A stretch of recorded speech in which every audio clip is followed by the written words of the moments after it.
마가복음 7장 24절부터 30절입니다. 교독을 읽겠습니다. 예수께서 일어나사 거기를 떠나 두로 지방으로 가서 한 집에 들어가 아무도 모르게 하시려 하나 숨길 수 없더라.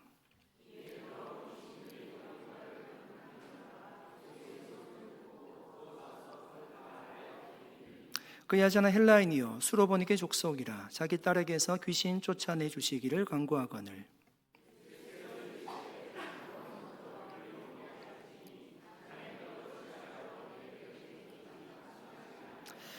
여자가 대답하여 이르되 주여 올소이다마는 상아래 개들도 아이들이 먹던 부스러기를 먹나이다.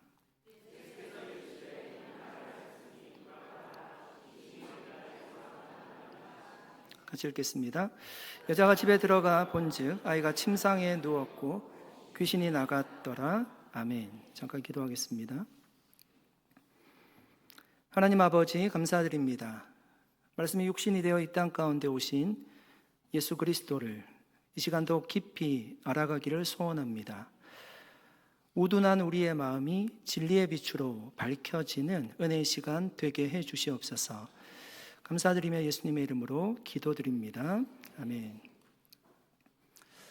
예수님이 현재 계신 곳은 갈릴리 지방입니다. 갈릴리 북쪽에 두로라는 지방이 있습니다. 오늘 예수님이 그곳으로 이동을 하십니다. 두로는 로마 치하에 있었는데요, 이방인이 살던 지역입니다. 그러니까 유대인이 일부러 찾아가는 지역은 아니었습니다. 왜 예수님은 갈릴리 지방에 있다가 두로 지방으로 이동을 하셨을까요? 본문 24절 말씀 보겠습니다. 예수께서 일어나사 거기를 떠나 두로 지방으로 가서 한 집에 들어가 아무도 모르게 하시려 하나 숨길 수 없더라. 예수님이 두로 지방에 가셔서 한 집에 들어가셨는데요, 아무도 모르게 들어가셨어요. 그 말은요, 예수님이 이방 지역에 가셨으니까 자기를 덜 알아볼 거라고 생각을 하고 아마 학자들은 한 유대인의 집에 들어갔을 것이라고 합니다. 왜 예수님이 그렇게 하셨을까요?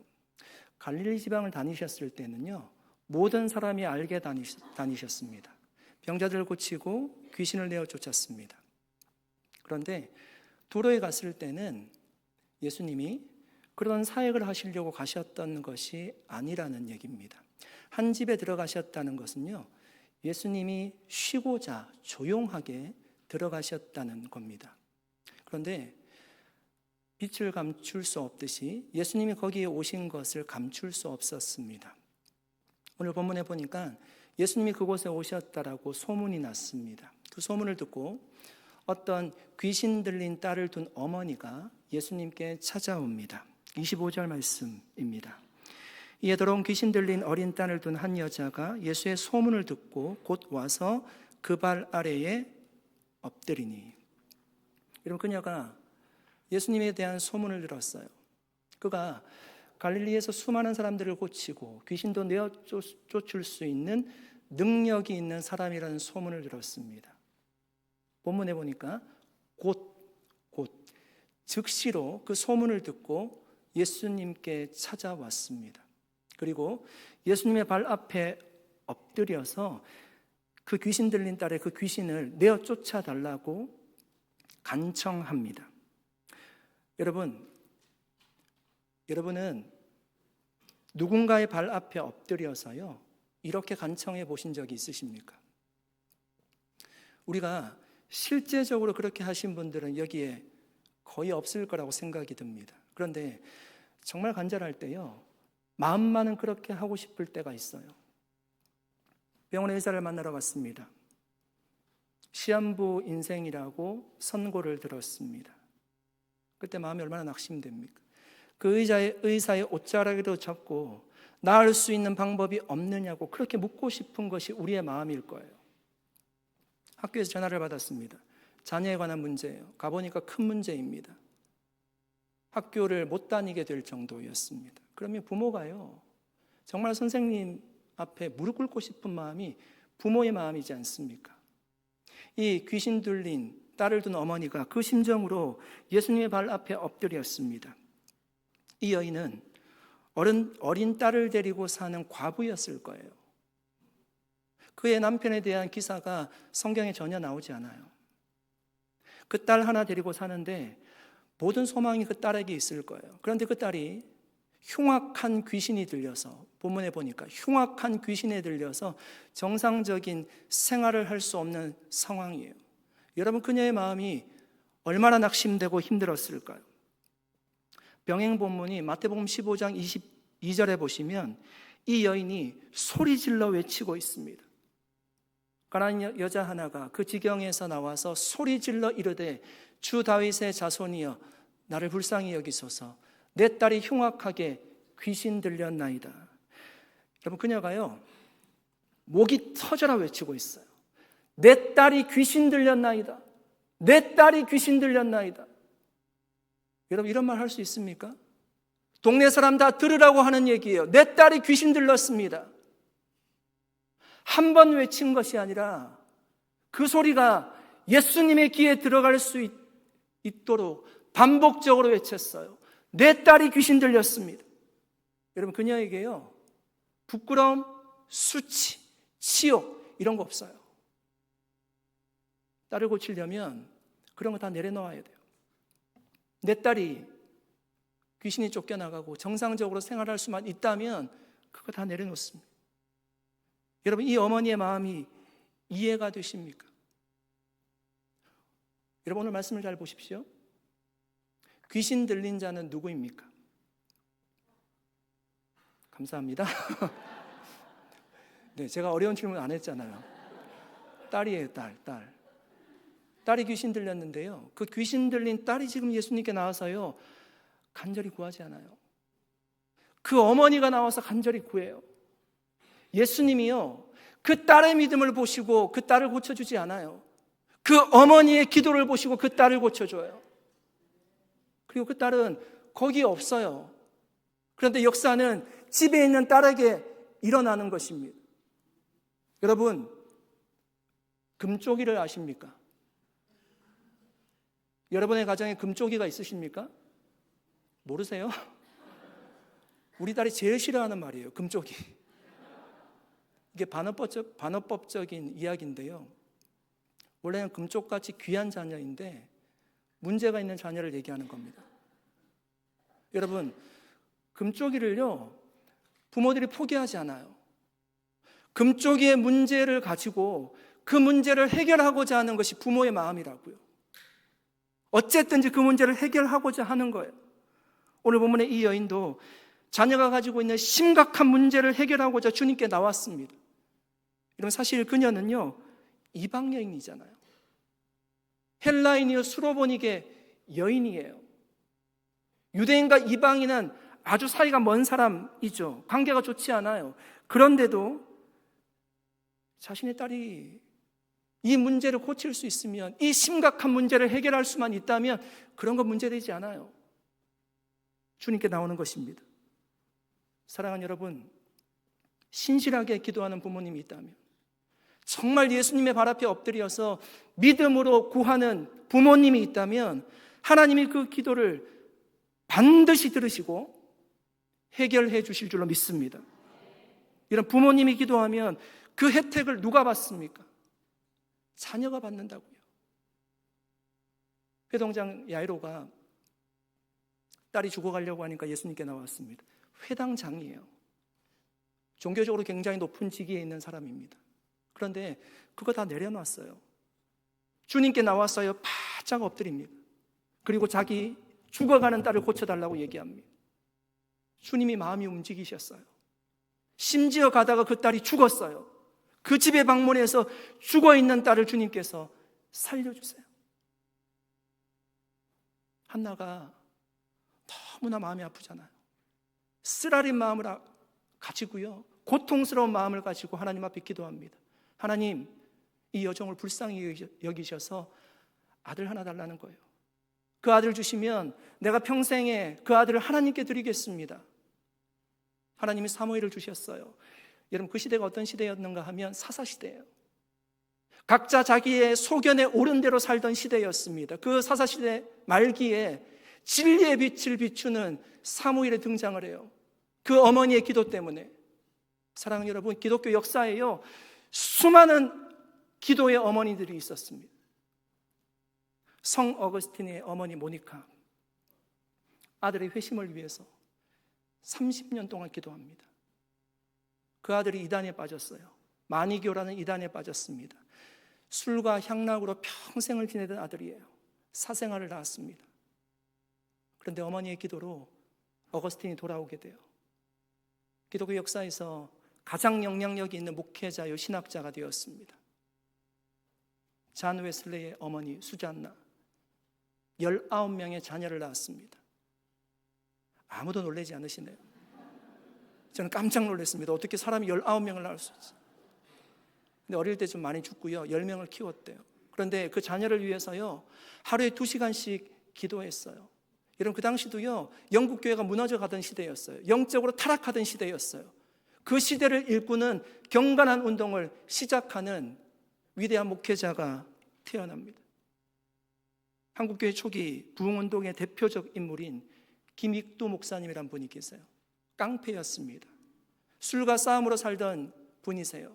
어머니가 새벽마다 일어나서요, 그 아들 주님 앞에 돌아오게 해달라고, 주여 저 아이가 하나님의 사람 되게 해주십시오. 결국 여러분, 그 어머니의 기도의 열매로 아들인 김익도 목사가 돌아오죠. 김익도가 돌아와서 목사가 되었고요, 한국 초기 부흥운동의 중심인 사람이 되었습니다. 사랑하는 여러분, 우리가 사랑하는 금쪽이들을 부여잡고요, 하나님 앞에 정말 기도할 수 있기를 바랍니다. 에너지 절약 안 되는 태양광 자식이 있대요. 끊임없이 사고치고요, 멈추지 않고 돌아다니는 자녀들이에요. 사춘기 만렙 자녀가 있다고 합니다. 만렙이 여러분 어떤 말인가 아세요? 저도 몰라 찾아봤습니다. 만은 1만 만자예요. 한자를 써요. 렙은요, 레벨을 얘기합니다. 최고치의 레벨을 가지고 있다는 거예요. 사춘기를 그렇게 보내는 자녀를 얘기하는 겁니다. 집안에 종합 선물 세트 자녀도 있습니다. 골칫거리를 한 몸에 담은 자녀입니다. 청개구리 DNA 풀가동 자녀도 있습니다. 말을 듣지 않죠. 사고뭉치 VIP도 있습니다. 다 공감하시잖아요. 그런 금쪽이를요, 정말 위해서 여러분 믿음으로 기도할 수 있기를 바랍니다. 여러분, 우리가 부모의 능력만으로 되지 않는 거 다 경험했습니다. 오늘 본문에 딸이 귀신이 들렸는데요, 그 어머니가 그 딸의 귀신을 내어 쫓을 수 없어요.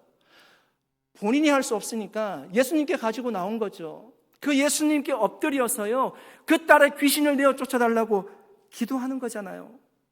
그때 여러분, 그 현장에 없었던 딸의 귀신이 쫓겨나갔습니다. 사랑하는 여러분, 저와 여러분도 자녀를 위해서 예수님의 발 앞에 엎드려서 정말 믿음으로 간절하게 구할 수 있기를 축복합니다. 기도하지 않는 부모님은 없습니다. 여기에 기도하지 않는 부모님 없어요. 설사 교회를 다니지 않는다고 해도요, 자녀가 잘 되기를 다 원합니다. 그런데 문제가 무엇인가 하면 제대로 기도하지 않아요. 수로보니게 여인처럼 치욕, 수치, 부끄러움 이런 거 생각하지 말고요, 자녀가 잘 될 수 있다라면 예수님의 귀에 소리가 들릴 수 있도록 끝까지 기도하는 거예요. 바짝 엎드려서 내 딸 고쳐주시지 않으면 나 일어나지 않겠노라고 다짐하며 기도하는 거예요. 하나님 그 기도를 그냥 두시겠냐고요. 그 자녀를 고쳐주시고 반드시 회복시켜 주실 줄로 믿습니다. 예수님은 자신의 발 앞에 엎드려 간청하는 여인에게 이렇게 말씀하십니다. 27절 말씀입니다. 같이 한번 읽어볼까요? 같이 읽겠습니다. 예수께서 이르시되 자녀로 먼저 배불리 먹게 할지니 자녀의 떡을 취하여 개들에게 던짐이 마땅치 아니하니라. 여러분, 예수님 평소 모습과 좀 다르잖아요. 그녀를 개에 비유하고 있습니다. 유대인들은요, 이방인들을 경멸하는 의미로 개라고 얘기했습니다. 예수님이 과연 그런 의미로 그녀를 향해서 개라고 얘기했을까요? 트리니티 신학교의 그랜트 오스본이라는 교수님이 계십니다. 이 본문을 이렇게 해석하시는데 저는 굉장히 마음이 갔습니다. 예수님이 사용한 개라는 단어가 당시에 유대인들이 사용했던 개라는 단어와 다르다는 거예요. 예수님이 사용했던 개라는 단어가 쿠나리온이라는 단어인데요. 이 단어는 집에서 기르는 조그만 애완동물을 얘기하는 단어라고 합니다.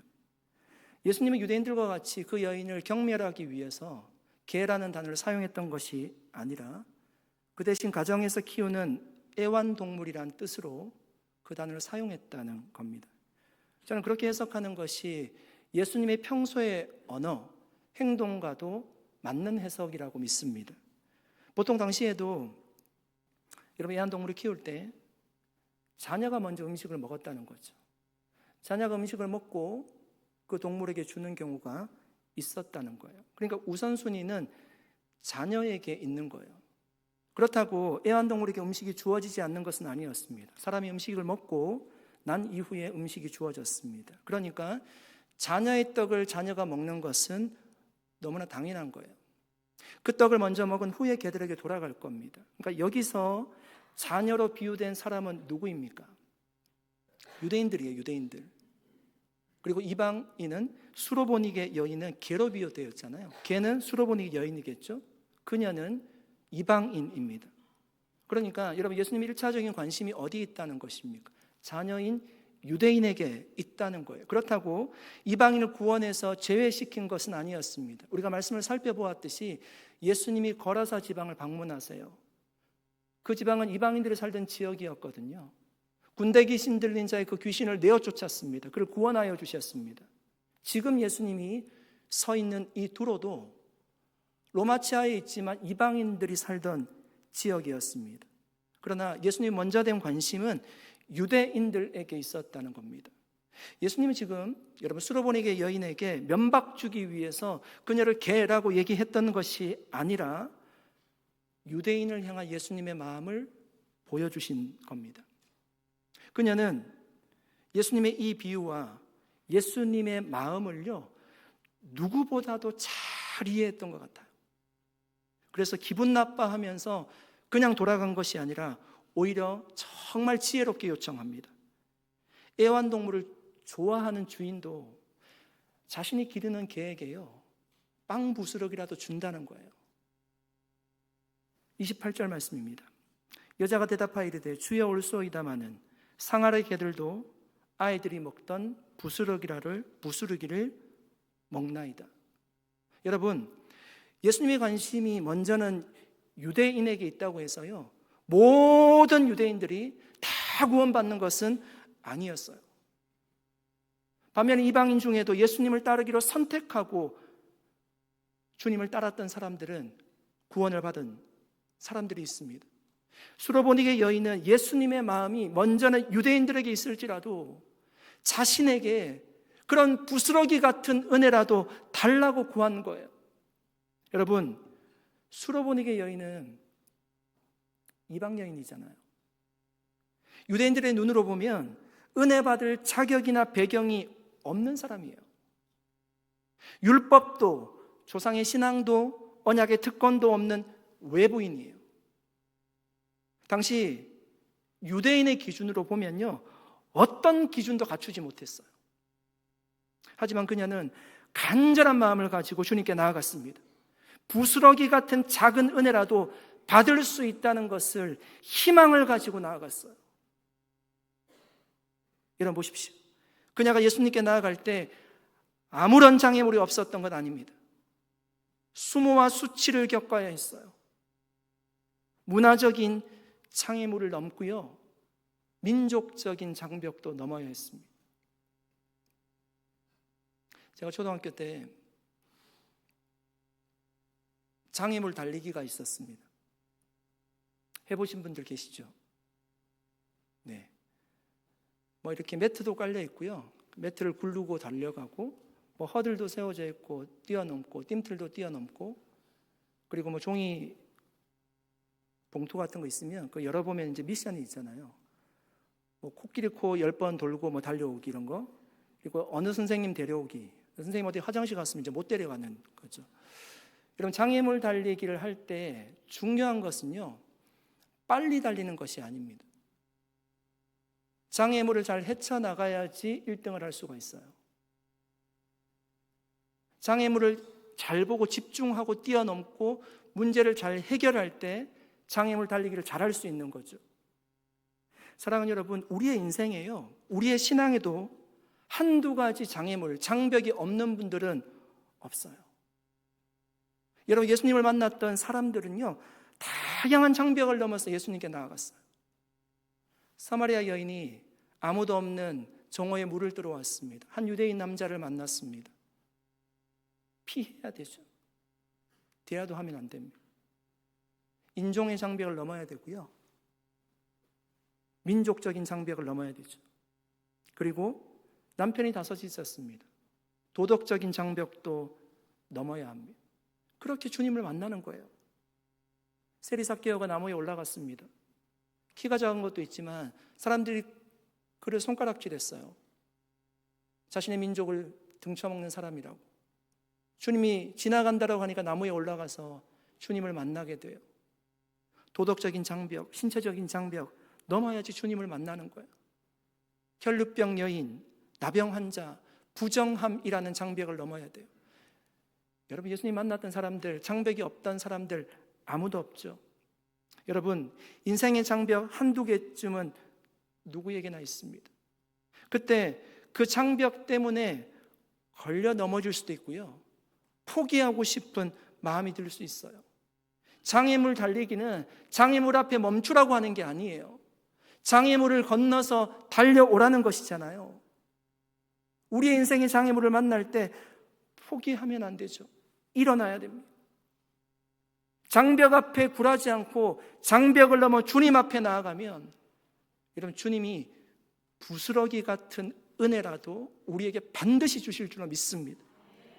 이런 부스러기 같은 은혜라고 하니까 그것이 작은 은혜라고 우리가 생각할 수 있지만 전혀 그렇지 않아요. 꼭 필요한 은혜예요. 그녀에게 필요한 것이요, 돈도 아니고 명예도 아니에요. 자기의 딸에게 붙어있는 귀신이 떠나가는 거예요. 그 은혜가 그녀에게 임했잖아요. 가장 중요한 은혜가 임한 거예요.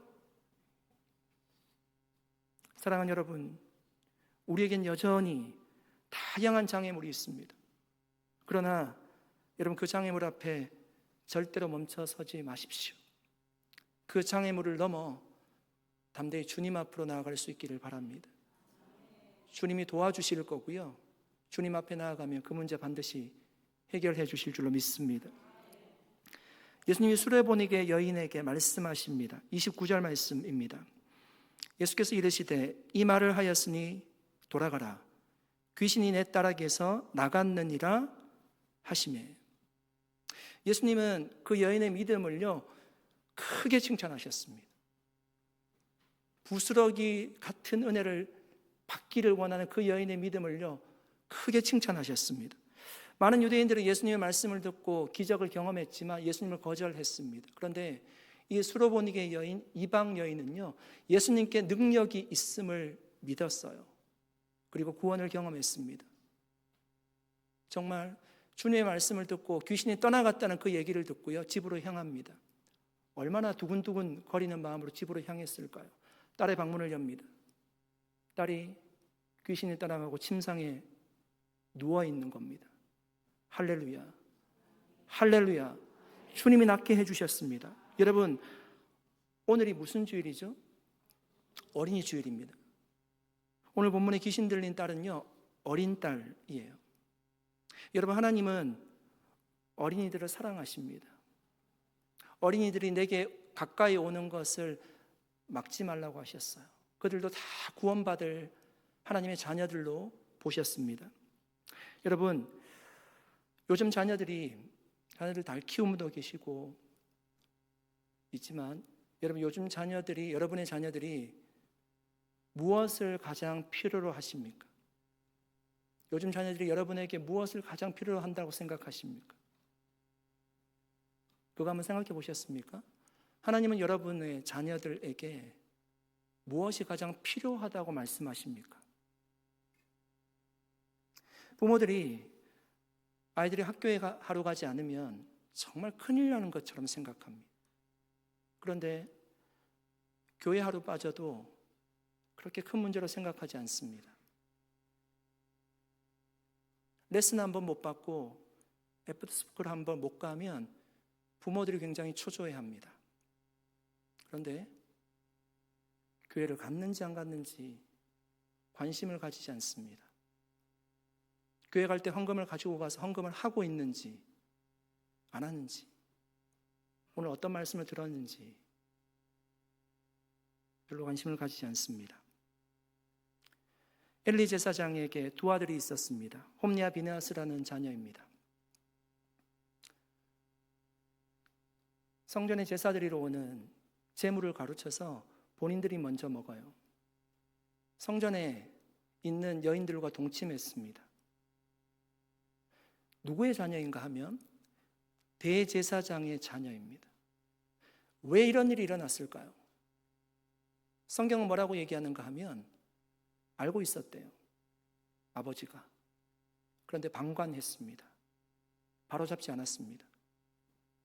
여러분, 금쪽이를 보시면요, 보신 분들 계실 텐데 대부분 금쪽이의 문제가 누구의 문제입니까? 부모의 문제예요. 금쪽이가 그 금쪽이 프로그램을 보지 않아요. 부모 교육하기 위해서 그 프로그램을 만든 거예요. 신앙의 문제, 대부분 누구의 문제일까요? 죄송하지만 부모의 문제일 가능성이 큽니다. 엘리는 두 자녀를 믿음으로 키워내지 못했습니다. 그러나 동시에 한나는 사무엘을 위해서 기도했어요. 믿음의 사람으로 키워냈습니다. 사랑하는 여러분, 저는 자녀 교육의 해답이 지식에 있는 것도 아니고 경험에 있는 것도 아니라고 믿습니다. 기도에 있는 줄로 믿습니다. 여러분, 정말입니다. 이것이 이론이 아니에요. 이 귀신 들린 자녀를 둔 어머니가 뭘 안 해봤겠어요? 병원도 다녀보고 좋은 약도 써보고 무당에도 가보고 다 해봤겠죠. 안 되잖아요. 여러분, 우리가 자녀를 양육하면서 얼마나 넘지 못할 상과 같은 일을 많이 만나게 됩니까? 최유진의 엄마는 오늘도 소금 땅에 물 뿌리러 간다는 책이 있습니다. 엄마는 오늘도 소금 땅에 물 뿌리러 간다. 여러분, 소금 땅에 물을 뿌리면 어떻게 될까요? 물을 뿌려도요, 식물이 자랄 수 없어요. 소금 땅에 물 뿌리는 것은 헛수고같이 여겨집니다. 생명이 올라오지 않아요. 그런데 이 엄마는 매일매일 소금 땅에 물을 뿌린다는 거예요. 아니, 왜 그런 일을 하죠? 그 소금 땅이 자녀이기 때문이에요. 자폐증 아이를 가지고 있는 부모의 고백입니다. 저자는 이렇게 고백합니다. 나는 정말 혈육이란 끝만 아니었다면 벌써 저 멀리 도망치고도 말았을 사람이다. 아이를 통해 내 마음속 사랑의 양을 가늠하게 된다. 아이를 키우면서 난 내 마음에 드는 사람만 좋아하는 사람이었다는 것을 알게 되었다. 아이를 통해 늘 내면 깊은 곳에 어둠을 본다. 나는 사랑할 능력이 없는 사람이며 강자지향형 인간이었음을 알게 된다. 예수님도 너희를 사랑하는 사람만 너희가 사랑하면 무슨 상을 받겠느냐고 묻지 않으셨던가? 나를 사랑하지도 않고 내게 아무런 유익도 주지 못하는 사람에게 손을 뻗는 것이야말로 사랑이라 하셨거늘. 내가 손을 내밀어 주지 않으면 동네 바보 형들은 사랑받기 어렵다. 자폐증을 가지고 있는 사람들 얘기하는 겁니다. 예쁨 받을 만한 자원들을 그다지 갖고 태어나지 못했기에 그들에게 먼저 손을 내미는 사람이라면 이미 크리스마스의 의미를 알리라. 아름답고 친구가 많은 이들은 이미 많이 가졌고 또 계속 누릴 것이지만 그들은 가진 것이 아무것도 없으니. 여러분, 우리 누구나 매일매일 한계에 부딪히며 자녀를 양육하고 있습니다. 우리는 그 한계에 직면할 때마다 힘들어하고요, 고통스러워하고 자책하고 죄책감에 빠질 때도 있습니다. 좌절합니다. 그러나 한계에 부딪힐 때마다 자녀를 통해서 주님의 마음을 배웁니다. 주님이 보실 때 우리도 다 그런 금쪽이입니다. 주님이 우리를 얼마나 많이 참아주십니까? 한계에 부딪힐 때마다 예수님이 우리를 위해서 기도해 주시는 그 마음을 배웁니다. 사랑할 수 없는 상황에서도 사랑해야만 하는 법을 배우고요, 예수님의 십자가 희생도 배우게 됩니다. 돌아보면 부모의 일방적인 사랑이었던 것 같지만 자녀 사랑을 통해서 우리도 하나님을 만나게 되었습니다. 하나님을 찾게 되었고요. 여전히 부족하지만 하나님을 조금 더 알게 되었습니다. 그리고 결국 우리 자녀들도 그 부모의 사랑을 이해할 때가 올 것입니다. 부모의 사랑을 넘어서요, 하나님의 사랑이 얼마나 큰지 깨달을 때가 올 것입니다. 그리고 감사하게 될 것입니다. 우리도 그런 부모님의 사랑을 받고 지금까지 지내왔습니다. 사랑하는 여러분, 자녀들을 위해서, 어린 소자와 같은 교회 어린이들을 위해서, 그리고 아가방부터 청년부까지 모든 자녀들을 위해서 여러분 간절히 기도해 주실 수 있기를 축복합니다. 하나님 그 아이들을 구원하여 주시고요, 복되고 선한 길로 인도해 주실 줄 믿습니다. 여러분, 당장 자녀들이 원하는 것 하나 사주는 것보다 주님이 그 자녀에게 원하는 구원을 받을 수 있도록 우리가 인도해 주는 것이 정말 큰 복인 줄로 믿습니다. 주님께 인생에 붙어있는 인생은 부족함이 없는 인생을 살아갈 줄로 믿습니다. 저는 우리 교회 주일학교 모든 자녀들이 영혼의 구원을 다 받을 수 있기를 축복합니다. 그리고 하나님이 약속하신 선하신 계획 가운데 풍요로운 인생을 살아갈 수 있기를 축복합니다. 세상과 교회의 빛이 되기를 바라고요. 정말 그들도 커서 자기 자녀들에게 신앙을 전수해 줄 수 있는 믿음 좋은 부모님들이 다 될 수 있기를 예수 그리스도 이름으로 간절히 축복합니다. 기도하겠습니다. 살아계신 하나님 감사드립니다. 오늘 주님의 말씀을 함께 나누었습니다. 주님, 우리에게 주신 말씀을 마음속에 담습니다. 오늘 어린이 줄 주님, 정말 문제 많은 아이들, 믿음 없는 눈으로 보면 어떻게 저럴 수 있을까까지 생각되는 자녀들, 그렇지만 소금 땅에 물 뿌리듯이 우리가 포기하지 않고 거기에서 생명이 날 수 있도록 사랑으로 기도하고 아이들을 위해서 울고 정말 하나님께서 원하시는 자녀들로 양육해 나갈 수 있도록 역사하여 주시옵소서. 모든 부모님에게 힘을 더하여 주시고 어렵고 힘들 때마다 주님을 바라볼 수 있도록 역사하여 주시옵소서. 감사드리옵고 예수님의 이름으로 기도드립니다. 아멘. 자리에서 일어나셔서 마지막 찬양